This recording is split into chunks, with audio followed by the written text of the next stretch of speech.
Happy full moon in Scorpio, y'all. This is the flower moon. It's a fixed moon in watery sign of Scorpio. I've been feeling this building for the last week, probably. Once everything moved into Aries, like for a minute there was like 8 planets that just moved into Aries. And then Uranus moved into Gemini, and I just felt like the Scorpio energy just turn on like wrong, and I was absolutely diabolical, or I have been. And I feel like I am usually fairly plucky and a bit spicy, but I think I've had more, control and intention and direction and restriction around that spiciness, but I haven't been shying away from necessarily like confrontation. I've been assertive and honest, and where I see like lying or dishonesty or delusion and injustice, I've just been letting her rip. And I don't know, I've been thinking like, oh no, I hope I'm not evil tonguing, but like there is this thing where you can evil tongue because you don't speak up when you should. So I've been, I guess, taking the risk of the mistake and just owning the moments that I've had. And honestly, I've noticed that I've been very magnetic. Like my magnetism has intensified. And it seems like even though I've been vocal about I think negative, toxic masculine archetypes, I have also been very like magnetic towards seemingly good men. Like at work, I wait tables, so I interact with a lot of people. At work, the men that I've been taking care of at my tables just look like delighted that they got me as their, like they look like they've had the best time of their life. Like they're rosy cheeked, like, you know, guys at the park. Like everyone is like looking me in the eye with like bashful smiles, and I'm doing a smile and a little peace sign, and it's just like, it's really interesting.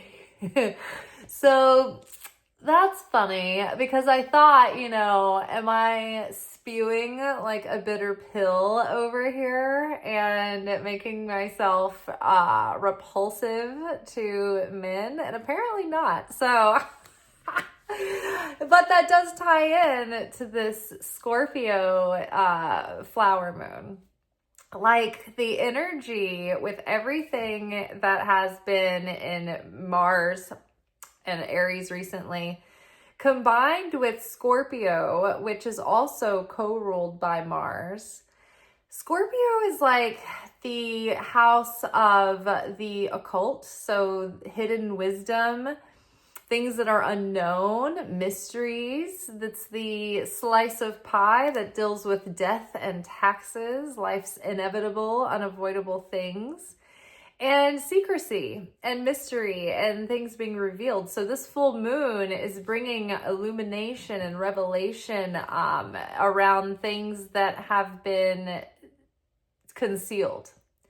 And that has to do with like our subconscious programming and our limiting beliefs and our like the energy that goes before us that kind of gives people the impression of us, like all of these things that might have been like out of our awareness are becoming very known to us. The things that are causing us stress, that are snowballing into more stress and causing the need for coping mechanisms that create more stress and all of that big hairball. It's all being made very clear. The ways that people have treated us in the past have become very clear, like our understanding of that. So there's been a lot of clarity and a lot of things that we've seen and realized. And in the macrocosm of the greater world system, false insecurities are being shown. Corruption is being revealed. Things that are no longer functional or that are going to operate for the highest good of all are being ready to be crumbled into pieces and swept away and rebuilt and revisited, redesigned, reimagined. So, like, systems that aren't truly functional, systems that don't serve the greatest good for all, systems that are based on lies or inaccuracies or deception or manipulation are going to be exposed, and it's going to be purged, right? Think of this moment as like the collective hard drive being wiped, or better yet, going to buy a new computer and not putting all that old crap on the new one, right? Getting fresh, up-to-date software, operating systems, starting fresh. You've got the old computer, you've got the old hard drives if you need anything, but chances are you'll probably never need them again. You're going to move forward. Fresh, clean slate. We can do that collectively and on a microcosm, like most importantly and first and foremost. Because in order for this to happen in a collective macro sense, it has to happen individually in a cumulative way in a micro sense. So we're seeing a lot about ourselves. We're seeing a lot about how we relate to the world and to the people around us. And we're understanding the history of our relationships, the patterns around those. And we've been seeing that unconscious programming in more apparent ways recently, in ways that we've been able to start to recognize those patterns and triggers, like it's second nature. Like at first it was all hazy and we couldn't really see it. We're trying to figure it all out. Now it's like so obvious, and it gives us the opportunity to pause and say, hey, I don't really want to go into default setting. I am not a computer. I am not a robot. I want to choose proactively with my free will and my sovereignty who I want to be, how I want to show up from now on. What kind of expectations I have in relationships and what kind of boundaries I'm ready to set. And I have a new level of backbone and gumption to go with it. So what do you think of that? But yeah, so I think that we're all feeling very confident in that clarity, really at peace and at ease, and perfect timing too, because this week's Torah portion has been like teaching us about how the more at peace we are with the circumstances that we have to work with inside, the more ease flow can come through, that grace can flow through. It's like we're a vessel, and the light of the Creator is always flowing towards our vessel, but in order to catch that and channel it and in the form of blessing and miracles and fulfillment, we have to be able to catch that in our vessel, right? It's like having a big rain barrel, and it's raining and storming, but you're not catching the rain, right? Because you've got the lid, you've got the opening closed off. So how do we open our vessel, and what kinds of things shut off our vessel? Well, one of the things, the requirements to open that vessel is to have a sense of inner peace and fulfillment and wholeness, because we have to have vibrational affinity with the light in order to be in resonance and draw close, right? If we understand the laws of vibration, then we can kind of understand everything a little bit better. You're either vibrating with a thing or you're not. Incoming, outgoing, doesn't matter. If you are vibrating with respect, then people will treat you with respect, and you will generally be respectful towards others. If you are like not being respectful towards others and you expect people to be respectful to you, you're not vibrating with respect anymore because you're disrespecting others. See, so you're not vibrating in the vibration of respect. Therefore, you will not resonate either way, incoming or outgoing, with that respect that you want to be experiencing. So if you want to be a thing, vibrate at that with that frequency. So we're understanding that if we can be at peace inside, that opens up the vessel, right? It relaxes the vessel to open up. If we're not trying to grasp and control. If that demonstrates that we have trust and that we can let go, and we're not being complacent or even like avoiding in denial, we are proactive and meeting the circumstances, but we're not fighting the fact that the circumstances are what they are, right? We're just like, okay, it is what it is. This is what we have to work with.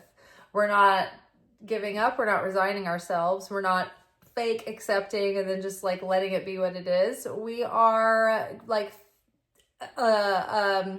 acclimating to the circumstances as they are, and we're meeting this moment, right? So being that allows for us to save a lot of energy instead of leaking it out. If we're feeling like everything is the way that it's supposed to be, this is the path, these are the circumstances on the path right now, then you don't feel like you're off. You don't feel wrong or broken in any way. You feel whole and complete, and you feel like then you're just asking, okay, I know that on the path, I will come to points where I feel uncertain and I don't know what to do, and it's going to be uncomfortable, but that's okay because I have divine guidance. It's there for me, and it's going to help me and support me and guide me, and I'm open to it, and I trust in that, right? So that's a whole nother, way to approach life's inevitable challenges. Then I can't believe this is happening. I'm so freaking stressed out about it. And then you're panicked, and then you're affected, and you're making like all kinds of impetuous decisions. So we're slowing down and we're accepting that life as we find it. But we're not getting caught up in the current and tugged around this way and that like a rag doll either. Like, we know who we are, we know the direction we're going in, and we know God has our back. So we're going to be heart-centered, we're going to be at peace within, and we're going to be at stillness so we can listen for that guidance and that direction and act with wisdom in a grounded way. All right.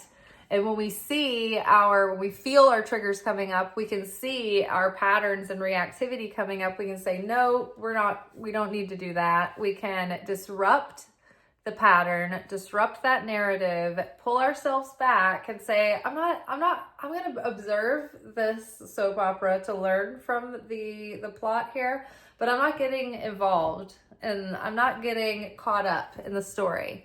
I'm just observing what I see in order to inform what I need to choose a different script. Okay. All right. Now we're going to see things in society that are dishonest being exposed, anything corrupt. We've already been seeing that. And I think that we're going to start seeing it in others when people are putting up a false front, or when they're running like manipulation on us or trying to bait us. People are rage baiting all the time, and anything like that. I think we're going to see it for what it is, and we're not going to take the bait. All right, and we might even be calling out that kind of dishonesty on the way. Okay, so the first card is going to represent us in the context of this moment. Ooh, party's over. I feel that. I'm ready to really just like hunker down and get focused and get prolific at creating and working on stuff. I feel like all this preparation time and holiday time and everything has come and laid the groundwork, and now, when you've cleaned the whole house and you can't procrastinate anymore and you're like, now I'm ready. I feel like that. Okay, party's over.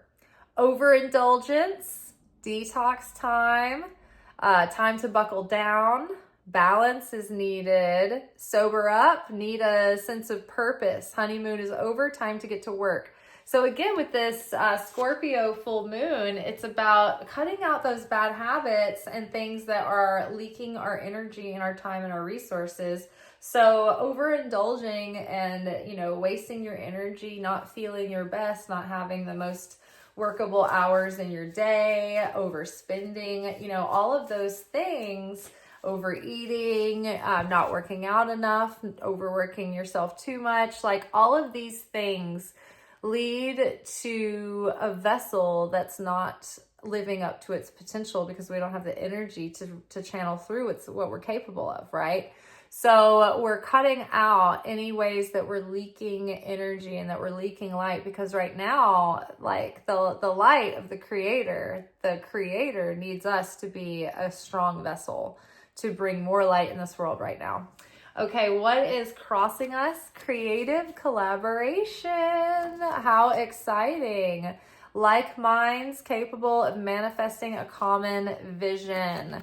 I love this. This might be a person that's coming in that like gets your vision and you bounce off ideas together. This might be someone that you decide to work on a project with. This might be a collection of friends that you decide to be like manifestation buddies with because they have like a common like mindset and a common worldview, and they, you know, all of you have something that you're working towards, so that's not threatening to anyone, and everybody's on the same page, and you can all root for one another and support one another in that way, like a little creative community. The people that I happen to work with at the restaurant are great because all the time we put our heads together, we start talking about what we're going to manifest, and sometimes we do it within the shift. So that this can be generally like opening yourself up to creative collaboration, more creative collaboration in the world and around you, and you know, being inspired by the people that you surround yourself with, and also like inviting the cosmos in and the universe in to co-create with you and to collaborate in your creativity as well. But being inspired by others, using the collective like influence and magnetism of a group. You know, Kabbalah and the Bible, well, Kabbalah is from the Bible, but the Bible teaches that when two or more are gathered and they name a thing and agree on it in the name of God and in prayer together, then they can't really be denied that thing, especially if it's in the name of Jesus. They declare that in Christ consciousness, because their mind is in that realm of wholeness. We can channel miracles at any moment, and we agree together, right? And so it's about like, you know, when you know, like in the Hebrew culture, you gather, I think it's 10 to make a minyan of people who pray together for a common purpose, common cause. You know, a coven is 10, right? 12 is sometimes a number because that is also a complete number of like the 12 signs of the zodiac, 12 months of the year. The 12 disciples were 12 for a reason. Okay, yes, but with your powers combined with others, it's like when you take your own prayers up as a single unit, the angels are like, they're like accountants. They're up there with their clipboards and your prayers like coming up, and they're like, oh, we've got a new prayer. And they're like, oh, it's from this person here. It's from Liz. Well, does Liz merit this prayer today? What's her stats looking like? Like, where was she reactive? Where did she short circuit? Did she do acts of sharing? Has she been too scared to do acts of sharing recently? Like, you know, what are we working with here? They're going to look at your books. They're going to look at your register to see how your energy has been outgoing and incoming, and whether you merit that prayer. However, when we pray in groups, we bypass that sort of singular, what is it called when the IRS, when you get audited, right? You bypass that spiritual audit on yourself, and you kind of get in with the Groupon. The best way to put it. So, setting intentions in groups and praying in groups is very powerful. It's more powerful than praying on your own. All right. So the next card is going to represent the subconscious influence that's affecting us now. You're in great pain. Okay. So the pain that we're in is the thing that is influencing our subconscious. You know, it's funny, when I was on my walk before I came home to do this workshop, I was listening to Chris Corsini's workshop on the full moon, and he was talking about how, like, the Scorpio moon is showing us our patterns, but he was talking about how it shows us the pain that we then reach for something to cope with, and then we get set off into even more like domino effect of negative results because we're leaking our energy. Say, for instance, you have a very stressful thing that's happening to you at work, and you love your job, but there's this situation that's going on there that's like really stressing you out. And it could be addressed, but you're avoiding that. And instead, you're just trying to like deal with it. And then you go home and you cope and you try to like self-soothe by, say, like drinking or doing comfort eating, stress eating. Like you end up doing comfort behaviors.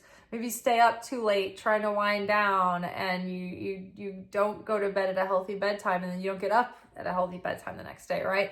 So, you know, there's all kinds of things that could be happening as a result of just not trying to get this thing dealt with at work, because you're having to do all these things to cope with this. It's taking all your energy, all your attention. Well, what if you have to go buy a bottle of liquor or go buy a bag of weed over it? Then you got to go run an errand and spend some money. And then, you know, if it's liquor, it's going to be bad for your health, and it's going to cost you weird calories and be hard on your liver, and you're not going to sleep good. You're going to be in like detox mode. And so it's just like, okay, where it's not just cutting out these obvious behaviors that we do, but what is the source of that behavior? Well, it's this pain.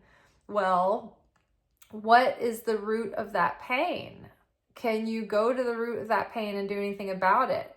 Well, I would, but I don't want to because of this. Okay, so why, going further back in your life, do you think you've attracted this pattern that shows you this dynamic again? And why, because of the thing in the past, are you afraid to deal with it now? Right? Are you still running a defense mechanism that you learned when you were a child in order to survive? Right? Maybe you were in various stages of dysfunctionalism, and you had to navigate that, and you built survival skills that have made you feel like you're still living in that survival mode in adulthood. And so little by little, we have to risk taking chances at addressing those things in our adulthood and learning how to do them with more grace and more grace. Sometimes in the beginning, we do it in a clumsy way, and we might wait until we blow up about it, and you're like, okay, that was not handled well. And then maybe the next time you try to do it, you try to confront the situation, but it's still too like aggressive. Like you don't know how to balance assertive and aggressive.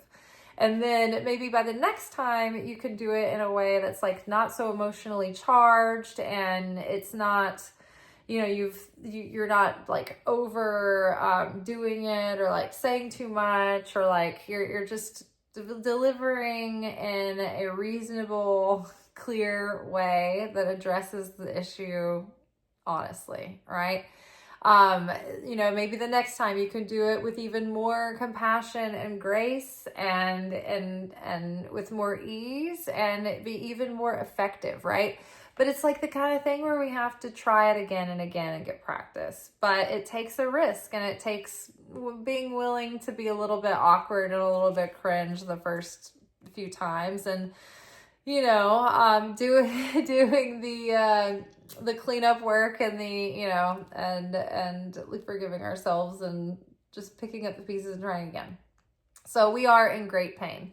And that great pain is influencing us on a subconscious level, our decisions and our life experience and our attitude towards life, and the kind of energy that we're projecting. It's interesting too, because over the past week or so, week and a half, I picked up this book that I put down a while back, And in the final few pages, the final chapter was, the writer was talking about all the gifts that he had gained and gleaned from having chronic pain and having to navigate that and build a relationship with it and overcome that. And part of that was, taking the ceremony out of it. He talks about, like, stop with the drama, and the grief of, like, the foreshadowing of catastrophe, worst case scenarios. He learned to have more context around his pain and perspective, and knew that, hey, some days it's worse than others. Some days I feel devastated and hopeless, and other days I feel not as bad, And he learned how to be able to show up in life and still enjoy life, because he was like, everything that I love about life is being taken from me. And I can't find any enjoyment in life in this current moment. And I might be past that eventually, but this is not something that I can see myself out of right now. And so he was like, if I have to, I'm devoting my life to helping others. That's my purpose for living, and I can continue to show up, and I might not enjoy anything anymore, but at least I'm going to help people. And then he got to the other side of that, and he started enjoying things again. And he was becoming less and less desperate to find a cure and to find a solution, and was able to surrender into it more and be at peace with it on the inside more. And whether or not he could find a permanent, complete cure, he didn't know, but he was able to manage it better than he used to be able to. And so there were so many gifts and takeaways that he gained from actually having this illness, that he was like, I'm not sure if I would trade this experience. It's given me so much strength, so much endurance. So we're in great pain. Stored sorrow is causing problems. You are seen and witnessed. This pain is holding you back. It's time for healing. Pour your emotional work with exercise. Pair your emotional work with exercise and work up a sweat. So a lot of times, like, I like to take my pain on a run, and I run it out, and sometimes I'm crying during the run, but like I'm sweating it out. I'm working through it in a physical way where I'm burning through that old self, and I'm actually running away from that person that I used to be, and I'm taking steps into the new person, into the new perspective, into the healed person. But I think that when we look at life like we're being put upon and like we're victimized, then we are putting out this vibe that is repellent to others, and we are not magnetic, right? We don't have that magnetism.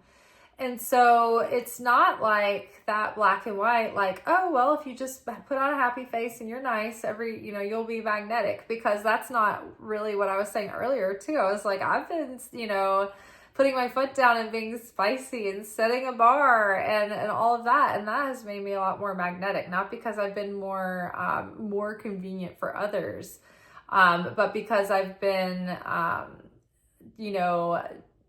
being honest and fair to myself, and truthful and authentic and fair to others as well. I think standing for my worth, but not in a bratty, selfish, it's all about me, narcissistic world, kind of way, but in a overcoming the fear of confrontation and learning how to be assertive without being aggressive kind of way.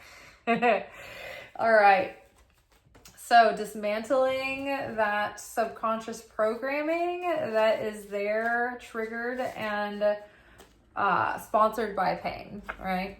So the next card is going to represent like our past. It's like a lesson from the past that it's still kind of influencing us, but we're almost past it. We're almost through it now. Forgiveness is what is being asked for. So something that we're having a hard time forgiving, and you may know exactly what it is, and you may not, it may not be obvious to you, but there's something that we are not fully forgiving that is affecting everything. Forgive to unblock stagnant, toxic grudge, stalemate, bondage. Liberate yourself. Call your power back. This is leaking energy. Forgiveness will heal the wound. So whatever you cannot forgive right now, that is where you're leaking the most energy. And it's like this is almost tied up. Like this position of this card is like something that happened from the past. It's been something you've been working on for a long time, and it's just still kind of hanging over the situation. It's like the last thing to wrap up, you know, the last little strings to tie up before, the last loose ends to tie up before the next chapter can really begin. You know, something struck me so deeply in a carousel about someone calling out that apocalyptic father archetype. And that was my father archetype. My father was obsessed with the end times, the apocalypse. He's obsessed with being some major player and the way it all went down. Like, and if anybody has gotten their fill for the current administration and how they're approaching all of this stuff, I mean, like many of us had dads that were just like this, that whole culture, and ran our household kind of like the country's being treated right now. And so this is all putting everything into a very strange, magnified perspective. And where some of us are like, man, I can't believe my dad would go along with all of these things. Kind of we're slowly starting to see that it's because these things validate the worst parts of that man. And he's like, oh, yay, they're saying this too. This is what I've been saying. And we're like, now we're grieving that kind of fatherhood on a whole nother level. Because you're like, at first you're like, how could you be tricked and fooled and go along with these things? How can you go along with these things? And then you see that you're like, oh, because you are these things. You like these things. This is how you've been thinking all along, wishing that the tide would turn in your kind of like favor in that way. And so some of us are trying to process that right now. Just like, oh, it's not that they got tricked at all. It's just like, this is who they've been all along. And you just thought better, or you thought differently, or whatever. So it's like coming to terms with this is its own form of like getting reoriented after a bewilderment, you know? Okay. So yes, this might be like in the process of forgiveness. You can't really forgive that apocalyptic father if you don't know what you're really forgiving them for, right? So if you think that if you're still mourning, oh, well, my father, I can't believe he was fooled into all of this and he got, you know, brainwashed to this cult and thinking this way, you're like grieving one thing and you're trying to forgive like a whole nother issue.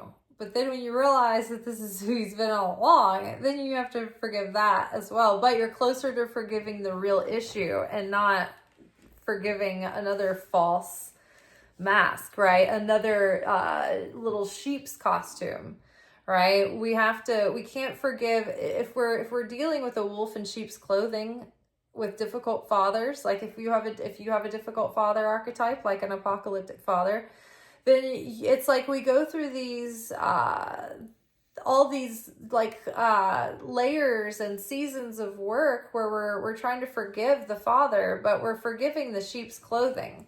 And then that sheep's clothing is revealed, and then we see the next layer, and we're like, well, maybe it's this. And so we're trying to forgive that. And then we realize, oh, that's just another sheepskin, and it's just another disguise. And so it's like peeling all of these false masks to hide the truth underneath. And it's like now that we're getting closer to the core of the truth, we can truly forgive what it is we've been trying to forgive all along. But now we know what it really is, rather than what we've been made to believe. All right, what's crowning us now is a lucky chance. I have found about 6 or 7 four-leaf clovers in the last couple of days. So I'm feeling that there is something brewing. Good luck, a blessing, a good opportunity. You know what Oprah says, it might not have been Oprah, but it might have been a whole bunch of people, but she used to say this, that luck is when timing meets preparedness. So preparedness, you can't control time, but you can control preparedness. So, all right. What is coming around the corner? Deep sleep. I think maybe we need to get some quality rest and some deep sleep. And we can't get deep sleep unless we have long enough blocks of uninterrupted sleep where we get into like that deep REM cycle. So get into healthy sleep cycles, rest, make your bedroom sacred, get some new sheets. Linen sheets are supposed to be very good for you. And they're supposed to like not just in the woo-woo circles, like they were saying this, but like even science is like sheets have a very like linen flax has this very high vibration. That's why like old school hospitals used to have linen sheets. Like they're very healing. They're very grounding. I've been wanting a set, but they're very expensive.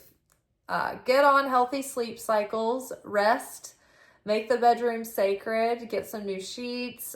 Your body and soul need healthy sleep.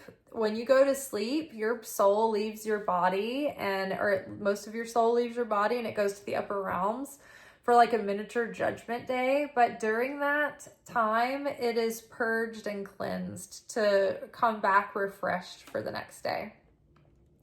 Early to bed, early to rise makes a person healthy, wealthy, and wise. All right, so what is our perspective that's affecting us right now? Oh, your limiting beliefs are the issue. Wow, how on the money is this? So subconscious beliefs are holding us back. We are in lack identity and reprogram subconscious pattern. Oh, you are in lack. Okay. Identify and reprogram subconscious patterns. You are attracting what you believe. Your beliefs affect your vibe. So we're attracting what we believe. So it would behoove us to believe that good things are coming. The other day, I won't say what this is exactly about because loose lips sink ships. But the other day, I was trying to entertain just a nice little wish.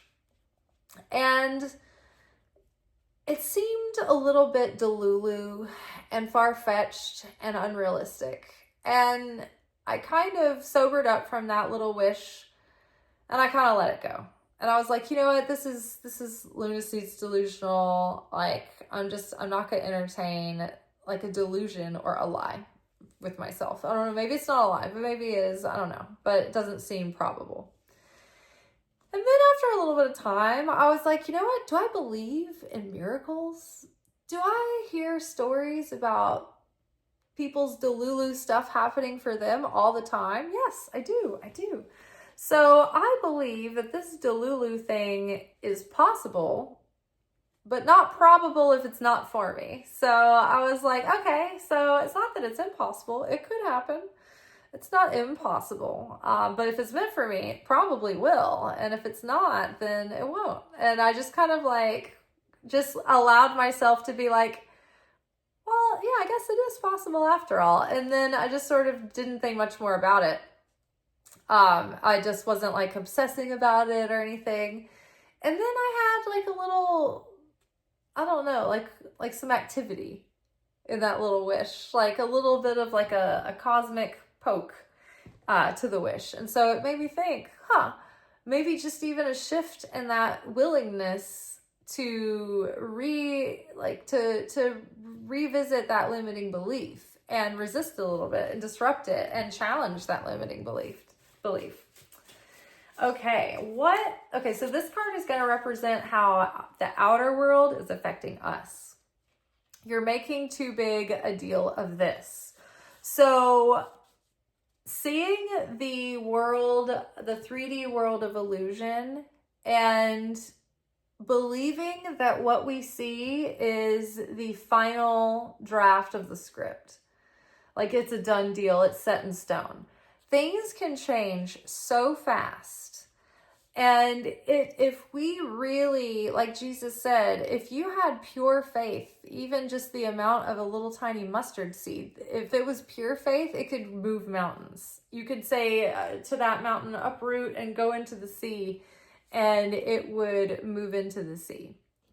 So when we see things that feel like mountains in the way, we're making mountains out of molehills. It's no big deal, right? If the creator is behind something, it doesn't matter of the distance of money, of resources. Where there's a will, there's a way, and where the creator has a will, there's certainly a way. If the creator wills it to be, then the only thing in the way is our willing it to be. Right? So our willingness to take each step and believe that we're going to be provided for, guided, and supported along the way. So if we're looking at the challenges set before us, they are not insurmountable. Making mountains out of molehills, this isn't as significant as you think. So we can overcome the challenges at hand. They are not too big to figure out.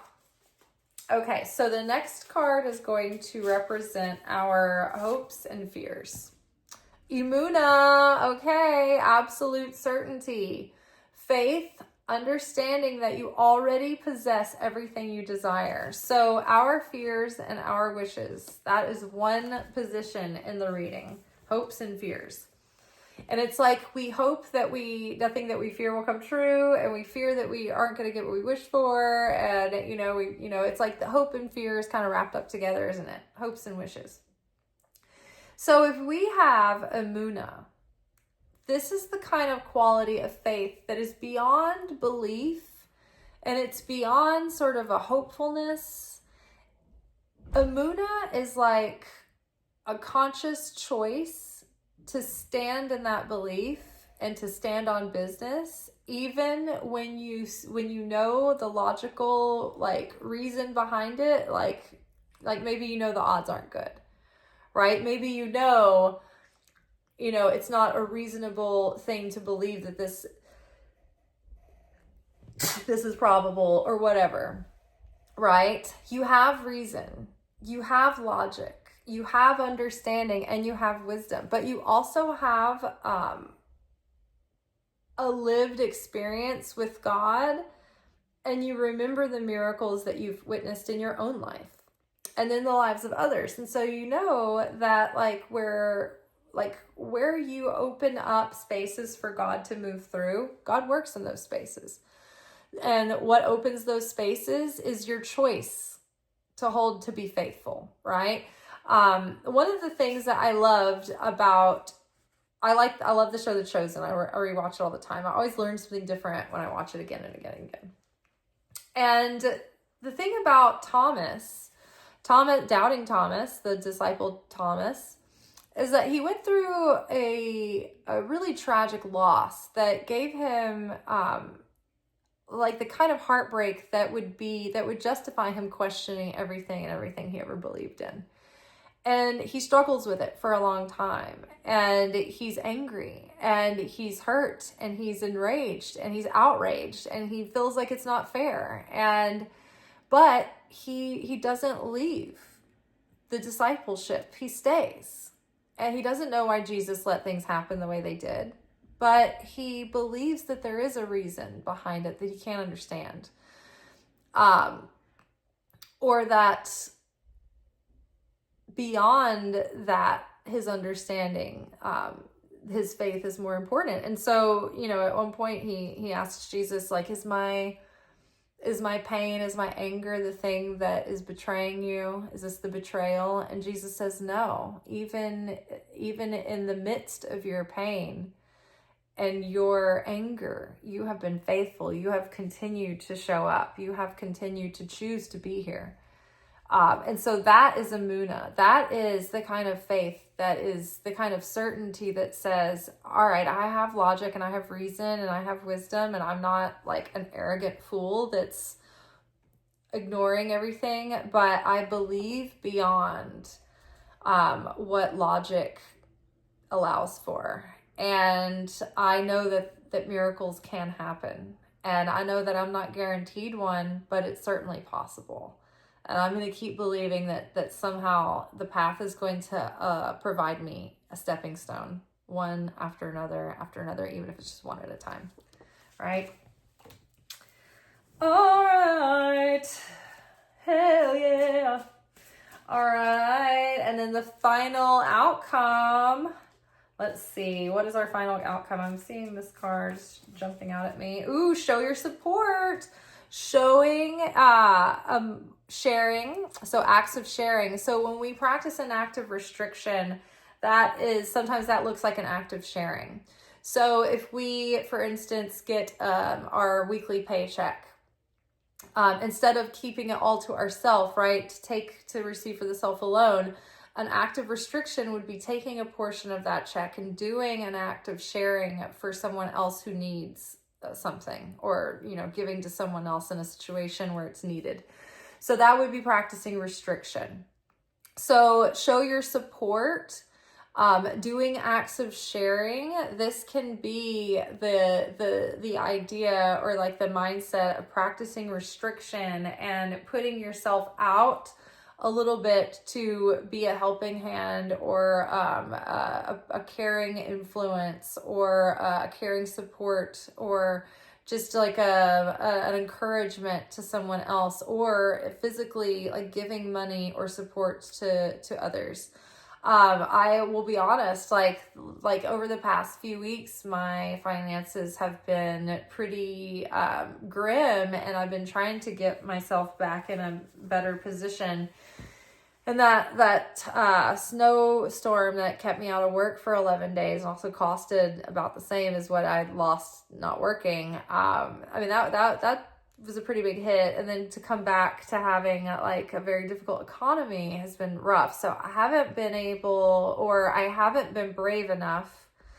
I haven't had enough Amuna to continue tithing the way that I was and the way that I know I should. And it's hanging over me. And I know that whenever I do tithe, I get such a sense of relief that I know I've done the right thing. And so if the situation is locked up, maybe try an act of giving. And don't do it because you think you are wanting something back in return. It's not that we're giving and we're getting something back. It's that we're paying what we already owe in. Right? This is our spiritual taxes. This is our spiritual gift to God, that God gave us everything that we have. And so to be able to take a portion of that and say, I know this isn't mine. Like, you allowed me to have this blessing. Please help me pay this blessing forward, to share this blessing, to perpetuate the goodness, and to keep sharing that light and keep putting that light forward and hoping that it expands and multiplies. So telling on myself, exposing myself, because I can't sit here and suggest that we all do things if I'm not doing them also, or if I'm not at least honest about my struggle as well. So, but I think that would be, it's been hanging on me. I've been worried about my gals in Gaza. I've been, wishing that I had money to send them. So making that a priority, and it won't hang on my heart anymore, and it will open up my feelings, but it will open up the flow of that abundance too, because not giving is 100% from scarcity consciousness. And then the pressure to give, I don't believe is coming from guilt, or like obligation or anything like that either. It's a true desire to share, and to do good. But it has been locked up with fear and scarcity and lack. So the thing to open that up and let that flow is to face that fear and face that scarcity and that lack and that doubt. All right, let's grab a couple of tarot cards.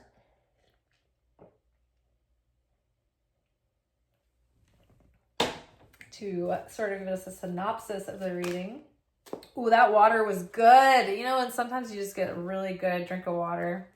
You're like, man, nothing has ever tasted as good as this water. All right, awesome. We got all 4 cards together. So our first card is 2 of Cups. I think that we're feeling this new sense of self. This has been like this phoenix season. The past few years have been like the phoenix, like dying and being in the ashes and rising again. And I think it's been just playing out either in super slow-mo, or it's been going like in these cycles of repetition happening like in fast repetitions. Right. But I think now we're getting to a point where we're settling into ourselves in a new way, into a new cycle, and things are starting to come together. So we're starting to get things off the ground or have a new wave of inspiration of things that we want to do. Maybe we're attracting new levels of friendship and companionship into our life. Maybe we're attracting like-minded individuals for those creative collaborations or people that appreciate our work. Or maybe we are attracting in a soulmate, a soulmate relationship. Maybe the relationship that you're in is going into a new phase of depth and growth, right? But the 2 of Cups is about like 2 energies coming together and strengthening bonds, right? So I'm excited to see that. Now, the second card is the Knight of Wands. This is the energy of like gung-ho, I'm ready to do what it takes, let's get in there, very fired up, very excited. The problem with the Knight of Wands is follow through and consistency and endurance. Sometimes they get a little bit distracted by like a shiny object and they like go down a rabbit hole, go on a bird walk, as my 4th grade teacher used to say when she would go off on a tangent, go off on a side quest. So sometimes they have a little bit of a non-committal energy, right? So what we need to do is we need to, like in creation phase 1, we're getting like kind of a passive sense of inspiration, but we're not fully engaged. In creation phase 2, it's like this 2 of Cups. It's like we're coming together with the idea, we're taking it on, and we're really excited about it. We're really passionate about it. We're making it our pet project, and it's everything that we've always, wanted to do, and we're excited about working on it. And this is the part where we're excited to work on it. But as we get through the sort of climax of creation phase 2, where we're like, okay, I'm burning the midnight oil, I'm giving it everything I've got, I'm doing all of this excited activity, and then we're like, it's not happening the way I want it to. Then this is where we're being tested. Judgment, the big test. See, okay, do you have the wherewithal, the wisdom, the skills, the follow through? Have you embodied the path of growth to build the vessel to allow this light to come through? And so the moment of judgment is when we're in creation phase 3, and it looks like we're putting in all this effort and we're not getting what we want. Is it going to happen? Is it going to happen? Am I wasting my energy? And the test is, it's why are you doing this? Is it something that it's so ingrained in you, it's so a part of your soul that you can't not do it regardless of the ultimate outcome? It's just the journey is the point, and you can't be stopped? Or are you fair weather and, well, maybe it wasn't meant to be, kind of thing? And so if you have done all the things and you've exhausted every avenue, and you have done also the spiritual asks too, and you still have a heart to put into this project, then stick with it, because what happens on the other side of creation phase 3 is when we've proved that we are worthy of our fulfillment, and that it will not ruin us, then we get the fulfillment of our manifestation. When the timing is right, and if that is something that is set aside for our destiny, and we are supposed to be aligning with this, then when the timing is right, the heavens are like, okay, well, they have stuck with it, and they have proved that they have had certainty in the face of difficulty and challenge, and they've faced their fears, and they've confronted wrongdoing and deception and corruption and all of these things within themselves, within life, and they've stood up, and they've grown, and they've expanded, and they've evolved, and they raised their consciousness. And so if their heart, the desire is still there, and they still believe that Creator, when there's a will, there's a way. If the Creator wills it to be so, then this is going to happen. It's non-negotiable. If the Creator doesn't want this to happen, then the Creator is going to have to really make it obvious to me, because I'm not going to give up. And that's when you get the judgment, the heavenly courts rule in your favor, and the manifestation of your desire comes through. The fulfillment, not just the manifestation. Because sometimes we can make things manifest, but they come with like a little bit of chaos, or they dissipate, and we lose the thing, or it doesn't stick around. And so that's when the manifestation comes through before the timing is ready. Or maybe we force something that, we had enough resonance with in our vibration, but it wasn't truly ours. And so we kind of took light that wasn't ours, and we enjoyed it, but then it kind of created chaos in the end. Okay, before we get into our manifestation message, let's get a Moonology card. Let's see. Ooh, a fiery climax approaches. Full moon in Aries. I love this. We just had our Aries new moon recently. So I love that. This is like the culmination of that Aries seed that we planted. And so I'm excited about that. I love that. In fact, today I finished figuring out the conundrum with Substack, and I got my bearings, and I got oriented, and I figured out how to do it right and set it up the right way, and I did. And it's not like launched and going yet, but I fixed the thing, and I set it up to go. So I'm excited. The seed has been planted, and now I'm working on it. So I'm excited to let you guys know when it's available, when I'm going to be ready to start publishing for you guys. Ooh, Magician. Yay. I love this card. So making it happen, setting our intentions, channeling that light from the Creator down, knowing that we have everything that it takes. It's just now like showing up, believing, and having that determination. Magic is alive in your life. What you need to be a success will manifest if you believe you can do it. So whatever you need to be a success will manifest. Continue to believe. Continue to take the steps with confidence that they are coming to fruition. I love this. Our words have a lot of power. So if we're speaking a lot of negative speech, then that's leaking a lot of that energy and dissipating our capacity to create with our words. But if we are using our words wisely, then that enhances the power of our mouths and our ability to be able to speak things into being. Contemplation time. Spend time alone meditating upon what you truly desire. So getting that vision very clear.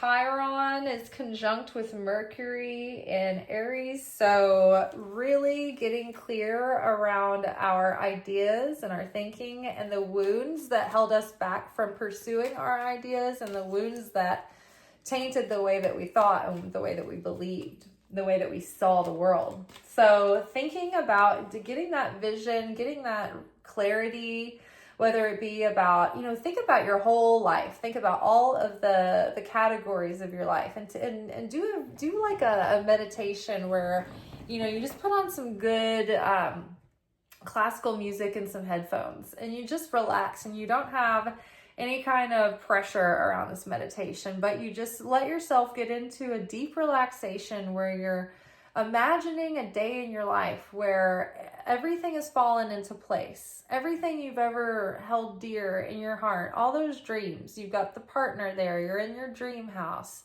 The garden is just how you wanted, you know, your typical day looks like this. You're living in your purpose. You're doing good things. You're fulfilled. Your relationships are fulfilling. Like, think about all of those things and get like really tactile. What are the smells? How does it feel? What is the air like? Like, you know, and you don't have to feel so excited like it's novel, but feel it like it's so cozy. That's your life. Like, that's your comforting life. That's lived in for you. It's not a novelty. It's not a vacation. It's like your normal day in and day out. Like, get into it in that kind of feeling and that kind of essence, that kind of clarity. Waves of prosperity. Ooh, new abundance and exciting opportunities are washing over us now. So I like that. I like that. It's definitely on theme of what we've been talking about. Healing heart. Again, that Chiron influence. You're a powerful healer. Keep up the great work. This Scorpio moon is very intense and it's very direct, but it's also very healing. I like it a lot. It's like purging the infection. It's like lancing a boil. Gross. All right, what is this? Consultant expert. Oh my gosh, you guys, like, again, this card came out recently. I think it came out for our new moon reading, but this came up and I remembered this and it helped me all through the month, because every time I thought I wasn't doing something right on Substack, I knew I needed more help, and I would go looking for help, and then I would find like just what I needed. And I found this one random man who doesn't even like teach on Substack. He just happened to have a couple of videos explaining exactly what I was having trouble with on Substack, and it gave me the orientation that I needed to do things right and to do it the right way. So pay attention to this card when it comes up. This can save you a lot of time and money. Had I continued on with the way that I was doing things, I would have gone forward having set up my Substack wrong from the beginning and built maybe a bunch of followers and gotten, emails in the wrong place. So take your time to consult an expert or look up any kind of, if you can articulate any good questions and just put them into YouTube, usually that will give you something helpful. I've noticed, just as far as like using YouTube as a search engine, if you can be articulate enough in your question, someone has made the video on it. So consult an expert. More information is needed. Contact someone with expertise in this area. So yes, I would rather do something right and not have to go back and rework it or undo it and take it apart and rebuild it. Make a decision. Feeling stuck or indecisive, listen to your intuition and make a decision. This came out with the consultant expert. So I feel like if you're feeling on the fence about something or you're feeling indecisive, you'd probably gain a lot of confidence by consulting an expert or looking up to see like what the general consensus is on the matter, and then making an informed decision that way. Either way, don't get stuck. Keep moving. Keep on working on it. Don't let it loom. All right, this is a few cards for our love life. Let's see what we got to look forward to. Ooh, getting to know each other. Ooh, maybe somebody new is coming into the picture. As you reveal your innermost selves to each other, your bond deepens. Ooh, I love it. So be yourself, be open, get to know someone. don't project your hopes on them, and don't project your fears onto them either. Same for yourself. Be honest. Don't project what you think that they want or what they don't want. Be you. Be authentic. And then you'll find someone who authentically matches, and then you can always be yourself with them, because you didn't have to pretend to be someone and they didn't have to pretend to be somebody. Past life relationship. You have known each other before. So maybe this person is somebody you already know of. Maybe they're entering into your world on another level. Maybe you knew each other in a past life, or maybe this is a chance to have a similar sort of relationship again with a new person, now knowing what you know now and having the relationship skills that you have now. Like maybe you had a relationship once that was your ideal relationship, and it was really awesome, and maybe you broke up for whatever reason, maybe because you were both really young at the time, and you know, that's how life is, and you've always wanted a relationship like that again. Maybe that this card is saying that like you will have something like that again, you know, that it's not just a one and done thing, that this is coming back for you. Maybe not with that person, but the essence of that relationship that you love so much. Flirt. Ooh, it goes along with the getting to know each other. Open up your energy. Extend your lighthearted energy to others. Flirt. So yeah, maybe, you know, like sometimes we think that we're putting out enough energy, or like we're showing our interest enough, but it's not landing.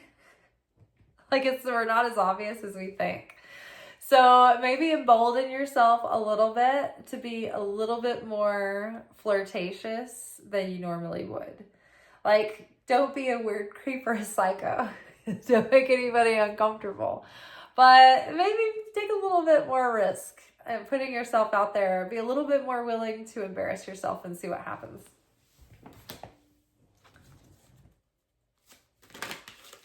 All right. Be willing to look like a try-hard. You know what? Like, I like Gen Zers for the most part, but I have some beef with them. And this whole like, oh, that's so cringe. Like, now this is a good term, because sometimes I'm like, oh, I've been cringed. Oh, I'm cringing just thinking about it.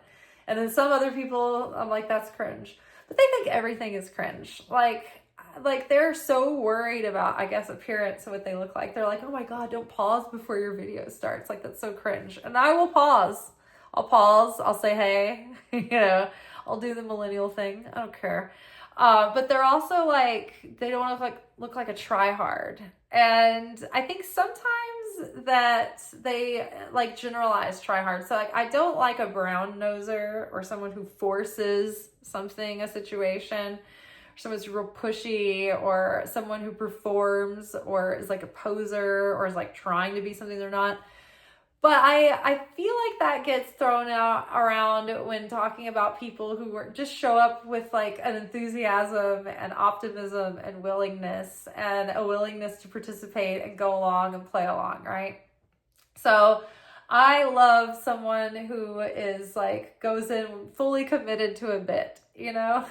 So funny. I love someone who goes all in, and if they're gonna dig a hole, man, they dig that hole with all their heart, you know, kind of thing. Like, just I like people who give an effort, and I like people who are optimistic, and I like people who aren't afraid to go all out and to not feel like they need to play it cool.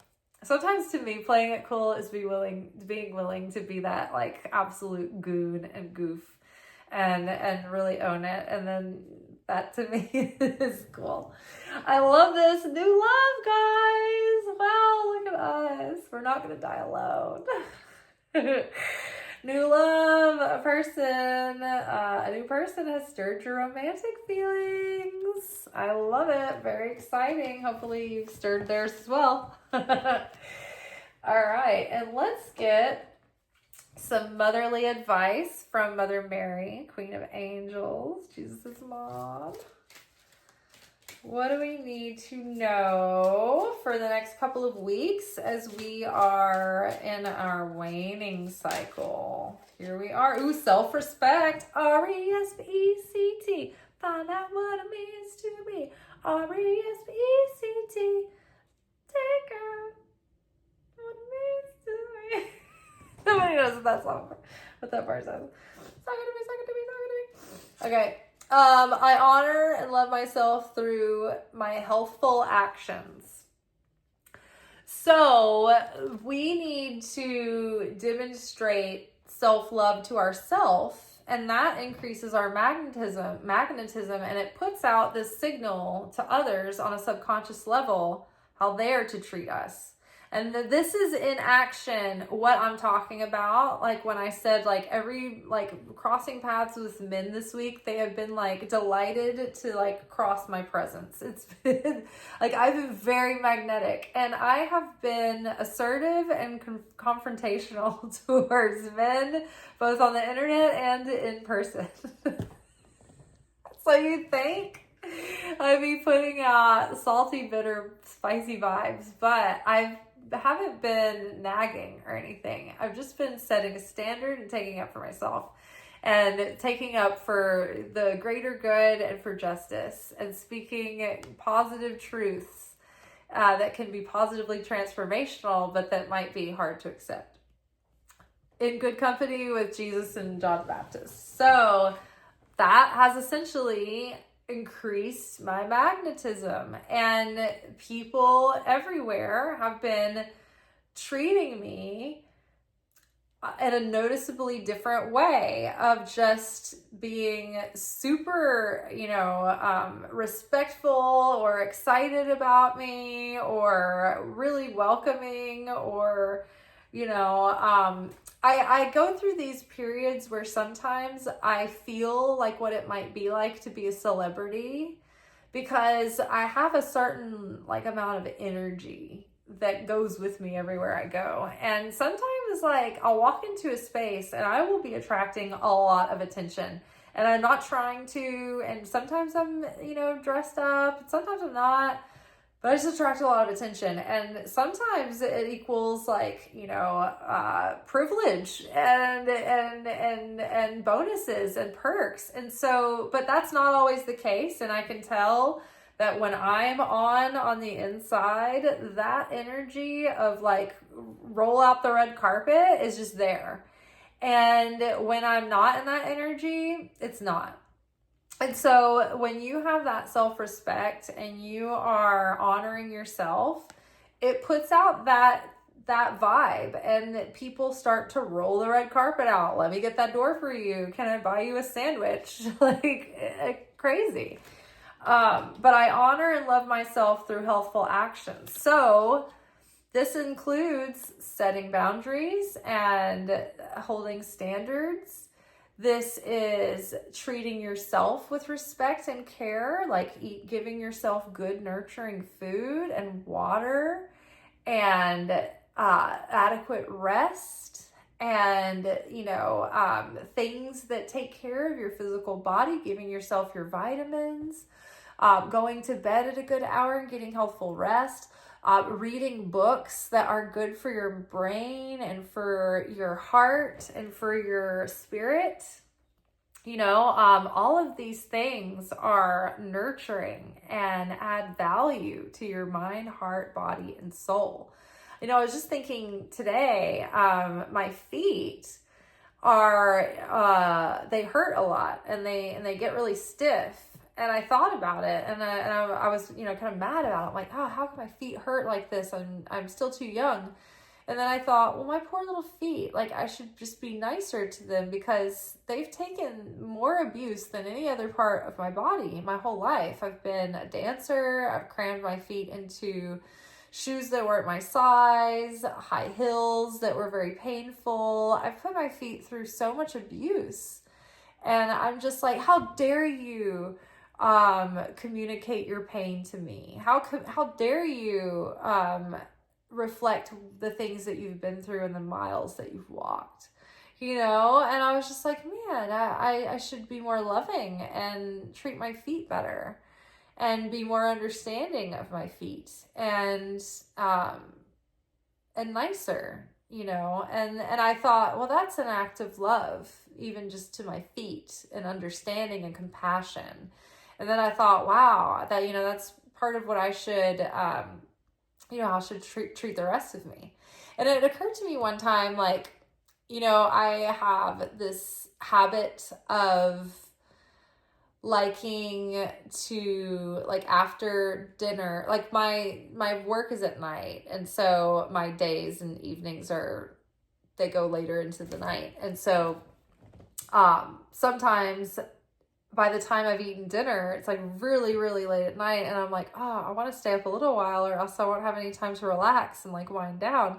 So I'm trying to watch a show, and then what will happen is that I'll feel very sleepy, and I'll know that I'm going to doze off. So I'll set my alarm to give myself a little bit of time to relax, and then I will couch nap, and then that messes up my sleep cycle. And I know I should do better, and I keep telling myself I'll do better. And I realized one day, like, do you know why men are always coming into your life? And mostly men, but generally people come into your life and make promises that they don't keep. They give you empty promises. They say things that they don't mean. And I'm like, why? Why do I keep retracting that? And it's like, because you're treating yourself that way. You keep making empty promises that you're not going to couch nap, and that you're not going to do these things and those things. And then you're like, oh, I'll do better. And then you don't do better. And it's like, what if someone was treating you like that? You get mad, you get upset, you get hurt when you communicate your needs to a partner, and they say they're going to do better, and then they don't. And then sometimes they don't even try. They're just like, oh, I'll do better. And then it comes time, and they know that there's a moment where they could do the thing or not do the thing. And then they're just like, fuck it. And that's what you're doing to yourself. And that's the vibration you're putting out. I'm like, oh, wow, that's so true. You know what? Honestly, that realization slipped off my radar for a little while until this card came up and it reminded me of that. So that's a good lesson to remember, even for myself, is just to don't treat myself like the bad boyfriend that I don't want to attract, right? All right. Now, last but certainly not least, loving words from Jesus. Let's see what he has to say. Fill this card. Be not afraid, only believe. I've never pulled this card. I love it. That's Mark 5:36. Be not afraid, only believe. Really ties in everything that we talked about. I love that. All right, you guys. That's all for tonight. This has been our flower moon in Scorpio. I hope that it brings you clarity and renewal, and I hope you rise like the phoenix from the ashes. All right, that's all for tonight. We'll be back together tomorrow for Secret Teachings of Jesus. Until then, peace be with you. Ciao.